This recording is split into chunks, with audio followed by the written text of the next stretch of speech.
So do I think Bronny belong in the league? Hell no.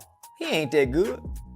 He ain't even that good to be playing overseas against them overseas players. Redick screaming obscenities from the sideline. A G League coach riding him so hard he walked out mid-game. Even Stephen A. Smith is out here saying the kid just isn't ready.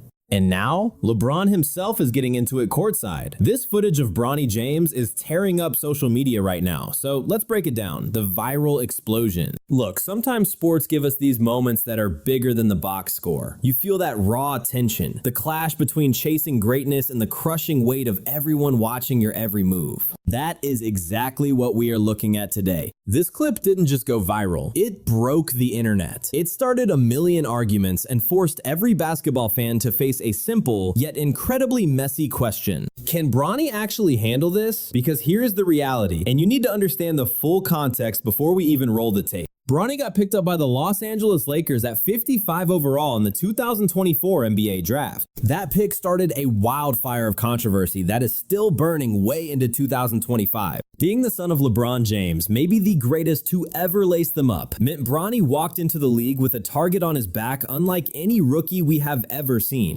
He isn't just a player, he is a walking debate about privilege in pro sports. And let's be honest, the stat sheet has been brutal for the young man. By the end of 2025, Bronny had only seen the floor in 10 NBA games, averaging a tiny 2.1 points and 1.8 assists. His shooting splits were rough, 29.6% from the field and 27.3% from deep. That is not an NBA stat line. Those numbers scream struggle. He is trying to find his rhythm in a league that eats weakness for breakfast. But here is why everyone is talking about this. Bronny inked a 4-year, $7.9 million deal, fully guaranteed. That is unheard of for a late second-round pick. Usually those guys get two-way deals with zero job security. You don't get that bag or that safety net with those stats. It just doesn't happen, unless your dad is LeBron James. Word on the street is Rich Paul, the head of Clutch Sports, basically told other teams don't draft him. He allegedly threatened to ship Bronny off to Australia if anyone but the Lakers tried to pick him. That power move cleared the runway for Bronny to land in LA. It allowed LeBron to finally check off that dream of playing alongside his son. And that leads us right to the footage that has everyone losing their minds. He heads to the sideline with the injury. Luka is driving deep.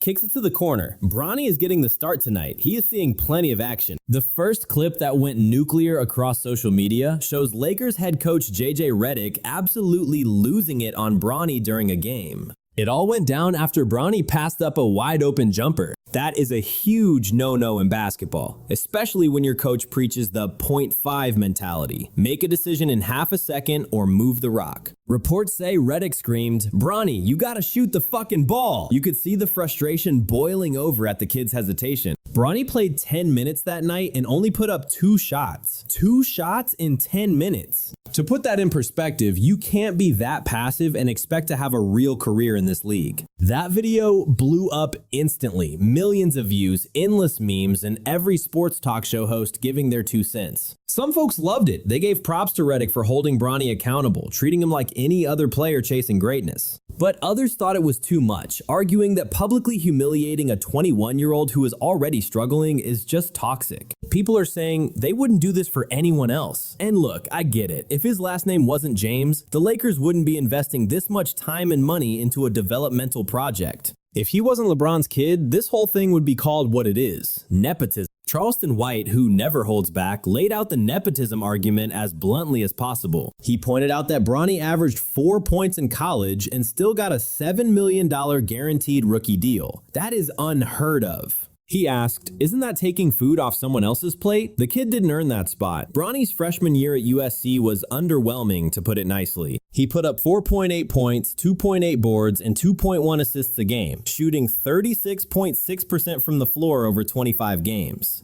If anyone else declared for the draft with those stats after 1 year, they go undrafted, point blank. End of discussion. But that isn't how it played out, and we all know why. To his credit, after the Redick blow-up, Bronny handled the media better than most. He said he is focusing on moving without the ball, and actually thanked Redick for the tough love, saying, "We're talking about elite ball handlers on the main squad." He admitted, "I have to learn to be effective off ball, let it fly when I'm open, and just get better." And honestly, the numbers started to back him up. Right after that drama, Bronny went back to the G League on November 22nd, 2025, and played what might have been his best game yet. He dropped 15 points on 5 of 10 shooting, dished 8 assists, grabbed 4 boards, and snagged 3 steals in a blowout win against the Santa Cruz Warriors. But the quiet didn't last. Just weeks later, a new clip surfaced that made the Redick situation look like a friendly chat. In December 2025, during a South Bay Lakers game, Bronny got into a heated exchange with the coach, believed to be interim head coach Perry Huang or an assistant. You can see the tension in the video, an intense back and forth argument over his decision making. Sources called it a sluggish opening, but the real shocker came next. Bronny actually stormed off the floor right in the middle of a back and forth. I'll say it again for the people in the back. He walked off. The clip, which hit YouTube on December 5th, 2025, had a blunt title: Bronny James walks off court. It showed a fiery argument with his G League coach that instantly went viral, and the stat sheet didn't help his case. 10 points on 4 of 12 shooting, a donut from deep on 5 attempts, 5 boards, 1 dime, and 4 turnovers. That is definitely not the kind of production that earns you the right to clap back at your head coach. So, do I think the kid belongs in the association? Hell no. He just isn't that talented. Honestly, he isn't even good enough to run with the guys overseas. Bronny needs to be holding a clipboard as a high school assistant or teaching gym class somewhere. He simply doesn't have the game to play in any professional league, period. Now, hold on. I need to set the record straight before we move on. Nobody threw hands. This wasn't a brawl in the traditional sense. 0 physical contact, 0 punches, it was all jawing. But seeing that level of intensity broadcast to the whole world flipped the script on the Bronny James narrative. Over on X, the timeline was on fire debating the coach's handling of the situation. One side hailed it as the kind of hard-nosed accountability every rookie needs, while the other side felt it was overkill considering Bronny's age and the microscope he's under. That video threw gasoline on the nepotism fire, reigniting the argument. Is he there because of his skill, or is this whole thing orchestrated by his dad's legendary clout? Ex-pros like Kwame Brown and Chandler Parsons didn't hold back. Brown insisted Bronny's roster spot is a gift from LeBron, while Parsons straight up called the draft pick embarrassing nepotism. And that, folks, is where this saga stops being just about hoops and turns into something massive. It's the nepotism argument that just won't go away. We're looking at an uncomfortable reality that's mushroomed into a full-on culture war. While that topic sucks all the air out of the room, things get really interesting when you flip the coin. There's a perspective here that we need to talk about. Not everybody thinks LeBron is the villain here. Actually, some folks argue he's doing exactly what any solid father would do if he had the power. You hit the nail right on the head. With Bronny, the nepotism talk clashes with the get it out the mud mentality. In the black community specifically, we put a huge premium on grinding from the bottom rather than getting a leg up from family. But let's be real, connections run the world. Corporate America, sports, Hollywood, you see people getting hooked up everywhere you look. Even ESPN's Adrian Wojnarowski brushed off the complaints, bluntly pointing out that the NBA is built on nepotism, from ownership suites to front offices and coaching staffs. And he's spot on. Look at the Buss family. They've had a stranglehold on the Lakers since 1979. Danny Ainge's son, Austin, climbed the ladder to become president of the Jazz. Mike Malone, his dad was a legendary assistant who helped jumpstart Mike's career. Josh Kroenke runs the Nuggets for one reason. His dad, Stan, owns the team. And the Colangelo family has had their fingerprints all over league front offices for decades. Hell, even if your dad works at GameStop and hooks you up with a job, that's the same thing. Shout out. Yeah, that is a fantastic analogy. When I graduated high school, my pop got me and all my homies jobs over at the GameStop warehouse. Exactly, we didn't earn those spots, not at all. But let me ask you, did y'all appreciate the hookup? Oh, absolutely. Did it improve our lives? 100%. Some cultural critics are even calling this black nepotism, a major flex, arguing that minorities rarely get to pull these strings in a system that's historically rigged for established white families. From that angle, LeBron is just doing what wealthy white dynasties have done for generations without anyone batting an eye. Is it fair? No. But look, young homie, life ain't fair. Sometimes you grind your whole life and go nowhere. You can do everything right, work hard, follow every rule to a T, and still get passed over. That's just reality. But amidst all the noise, one voice cut through with a take that actually made people pause and reflect. That voice? Stephen A. Smith. Now, before we dive into his comments, you have to understand the history here. Back in March 2025, LeBron walked right up to Stephen A. courtside during a Lakers-Knicks game and pressed him about his criticism of Bronny. Cameras caught the whole thing, the clip went nuclear, and Stephen A. had no choice but to address it on air. I think it's crucial to highlight the nepotism point you raised. I'm sick of hearing about it too, and I applaud you for putting it out there because people were whispering about this for weeks leading up to the draft. It is a phenomenon that has permeated the NBA for a long time, okay? At every level, and nobody said a word. I can't remember it ever being an issue before. But then, in a stunning pivot, Stephen A. went on his own program and completely flipped the script after LeBron appeared on Pat McAfee's show to call him out. When I discussed Bronny James earlier this season, I highlighted the fact that at that specific moment, he simply wasn't ready. I was calling out LeBron James. He never addresses that with anybody, and for some reason, nobody ever presses him on it. Wasn't it you who claimed Bronny James was better than some current NBA players before he was even drafted?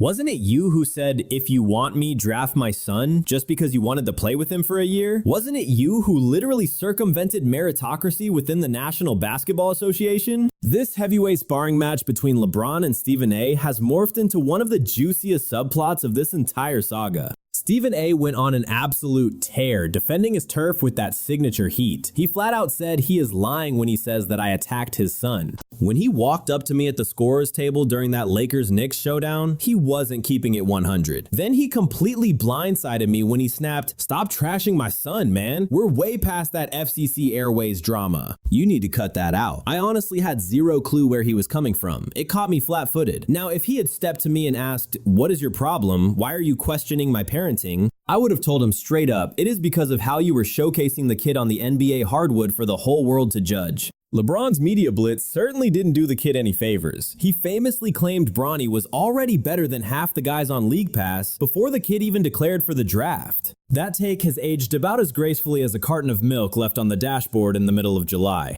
The argument has turned so radioactive, so all-consuming, that it has basically swallowed up the actual conversation about Bronny's skill set. Every single minute he plays, every brick he throws up, every clip of a coach yelling at him, it all just adds fuel to this infinite debate on whether he earned that jersey or if it was a gift from his dad. It is the nepotism card, brother. Stephen A. does not have the standing to say that. You absolutely cannot get heated with me for stating my perspective. Maybe that is the genuine tragedy underneath it all. A kid just trying to carve out a lane in the most cutthroat business in sports. Yet nobody can focus on anything other than the name on the back of his jersey. So what is the end game for Bronny James? Where does that leave the Lakers franchise? And what does it say about a basketball audience so obsessed with the drama that they have forgotten to actually watch the games? Let's strip it down to the brass tacks of Bronny's actual evolution on the court, because if you tune out the static, there is a legitimate development arc happening. By January 2026, Bronny has logged 45 total appearances. That is 25 games in the 24-25 season and 20 in 25-26, averaging 1.6 points, 1.1 assists, and 0.8 rebounds on 30.2% shooting. He is also shooting 25% flat from downtown with a 4.2 net rating. Look, those stats are ugly. No one is sugarcoating that. But we have seen sparks. Real, tangible sparks of upside. He is paying his dues, grinding against that lower tier competition and busting his tail to prove he belongs in the association. Because even though the haters are going to chirp regardless, the validity of their arguments starts to evaporate the second you start consistently performing. It fades away once you prove you fit in, just like he started the show last night. Props to Bronny James, but he has got to stay the course. This is a marathon, baby, not a sprint. On December 31st, 2025, Bronny posted what a lot of folks are calling his breakout game in the G League. He dropped 20 points on 8 of 11 shooting, grabbed 5 boards, and dished out 7 assists against the Memphis Hustle. That is the type of stat line that gives you a glimmer of hope. That is the performance that makes you think, hey, maybe there is a bona fide NBA guard buried under all that hype and pressure. We are starting to see his toolkit, defensive instincts, pure athleticism, transition playmaking, and those moments where he aggressively attacks the rim. But the holes in his game are glaring too. Inconsistent shooting, a career 27.3% from deep, decision-making issues with a 0.72 assist-to-turnover ratio, and simply being an undersized guard. Then you have the context that everybody conveniently gets amnesia about. We are not just rolling the dice here. We didn't have enough information. It is like, once you have a cardiac event, it is a wrap. Teams don't want that liability on their books. He wasn't just going to bounce back and perform immediately.